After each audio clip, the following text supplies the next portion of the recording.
Shalom, everybody. It's Tajara here with a message. And today we're going to talk about spiritual warfare. Okay? Let's talk about it.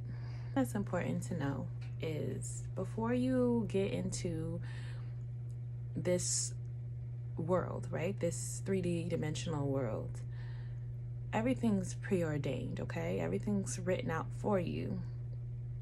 And the main goal of this is to remember, okay?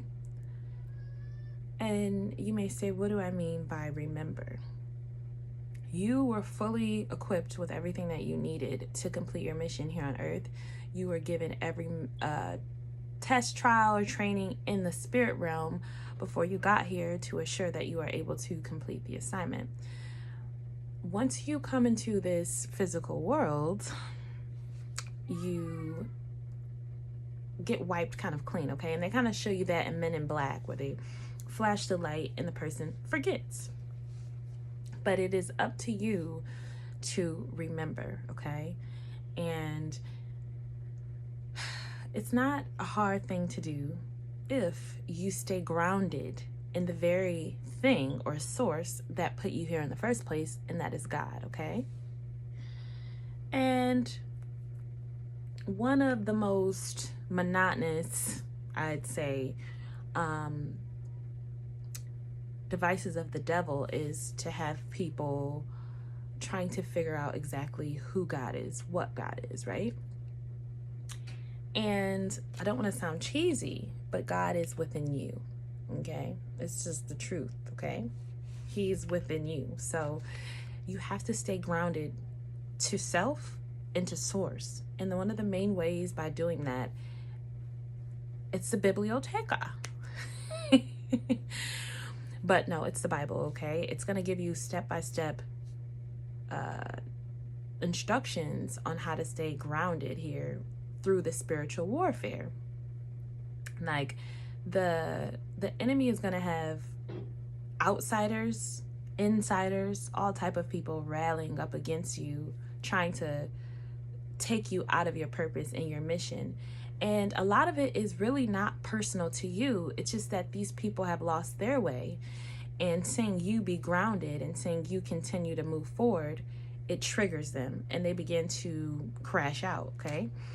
Now, what this crash out is intended to do is I know we use the word gaslighting, destiny swapping, but I'm just going to try to explain this the best way that I can, okay? But those words do kind of sum this up. When they crash out, it's an attempt to transfer their negative energy onto you, okay?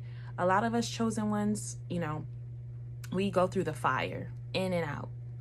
But we carry ourselves with so much class, so much poise, and so much self-respect that a lot of people, they're not able to get that fix of watching you be down.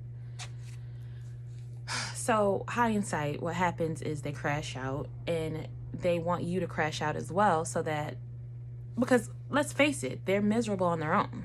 And so misery loves company. So it's never really about them not being miserable. It's all about getting you to also be unhappy with yourself. They want you to question yourself. They want you to feel less than them. They want you to feel beneath them. So it's never really a situation where these people want to completely just get rid of the energy that they're carrying. They know that they can't, because the only way to really reach true happiness is through source and through God. And a lot of these folk don't want to do that. So they'll target someone who's actually doing the work, the spiritual work, who actually is bearing the fruits. Now, don't be confused.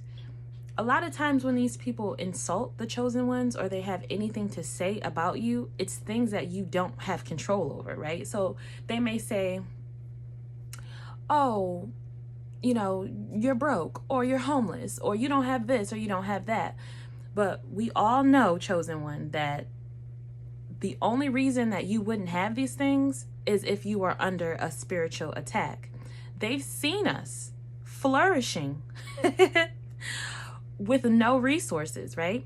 A lot of us chosen ones, we do hit times of, spiritual warfare, but when we're up, we're up. And these people kind of get jealous of the fact that even if you don't have anything, you still tend to have more than them. One thing that the narcissist does is they take claim to things that are not theirs. They take claim to things that they haven't worked for. They take claim to things that were not divinely aligned with them. And this is why you have to stay grounded. This is why you have to stay in your truth, because the illusions, right? All of these illusions that they paint, you could easily fall for it. You have to know the truth, okay? Because you're going to have, okay, so just basically like this. As a chosen one, you're always going to be outnumbered. You're not of this world. You're going to be outnumbered every single time. But this is perfect because God loves to see these things happen. And he loves to see the enemy thinking that they have the chosen one cornered, or the enemy saying to the chosen one, you have nothing, you have nobody, no one's coming. God loves that, because that's when God sends in a whole rescue team, okay? And you're a testimony to people outside of you. And they get to see that it does not matter who comes against you. It could be 2 people. It could be 3 people. It could be a whole cult. It could be secret societies. It could be your family. It could be groups and tons of people that come against you. But God uses that moment to show even them that if he's with you, no one can be against you, okay? So there are times where the enemy will get boastful and they'll say hurtful things to you. They'll let you know. They'll point out the obvious. Your mother doesn't love you. Your daddy doesn't love you. You don't have anybody. And the very thing that it's going to be a testament to you, right? When God gets you to where you're going, you're going to say, you're right. My mother didn't love me. My father didn't love me. I didn't have any resources, but I still got to where God intended me to be. Listen, you don't need anybody but God. Do you hear me? Don't put your trust in man. Man will always turn on you. You have to put your trust in God. The very thing that the enemy uses against you is going to be the very reason that proves that God is real. Because how else would you be able to make it if you don't have anyone? So we're trained in this world to believe that you always need somebody. You always need a group. You always need a team, which is true. I'm all about team building. I'm a team player, okay? One thing about us chosen ones is we are team players. And that very character attribute that you have is the reason why there's going to be people that rise up against you, because the team starts to see that you are what keeps the team together, and they can't put all their eggs in one basket. So this is a good analogy, right? And this can happen anywhere, okay? Say you're working for a corporation, okay? And they say you should never outshine the master. But when you're chosen, you can't help it. But so say you join into work with a corporation, or you come into a business deal, and your light shines so bright that you become a part of the business deal, if that makes sense, right? So the business deal is on the table and everyone's around the table and everybody's supposed to be involved in what's in the middle. But for some reason, as the chosen one, you end up in the middle of whatever everyone's there to do, right? And to some companies, right, they would see that as a liability. They wouldn't want you around, because when the chosen one comes around, all attention goes on the chosen one. I mean, I hate to say it. It doesn't matter if somebody could be on fire. Yes, people are going to go help that person. But when the chosen one is in the room, say 10 people are in the room, 5 of them are going to go help that other person, but the other 5 is going to keep their eyes on you. Whether they think that you're the reason the fire started or whether they are just amazed by you, they're going to miss out on some important things worried about you, okay? And if you're a corporation or a business, you can't have that. All of these people work for, all 10 of those people work for that corporation. So there's no reason why all 10 shouldn't be heading to that fire. And so the boss, right? You're never supposed to outshine the master.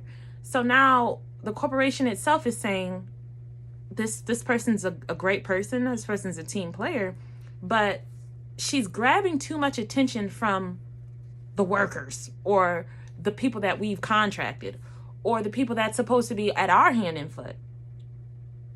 You see, it's like when the chosen one comes around, it's a distinct difference between divine power, divine rulership, divine authority, and then there's a big difference between assigned authority or assigned responsibility or assigned tasks. The chosen one brings in that divinity, and in a way you do come in between the matrix.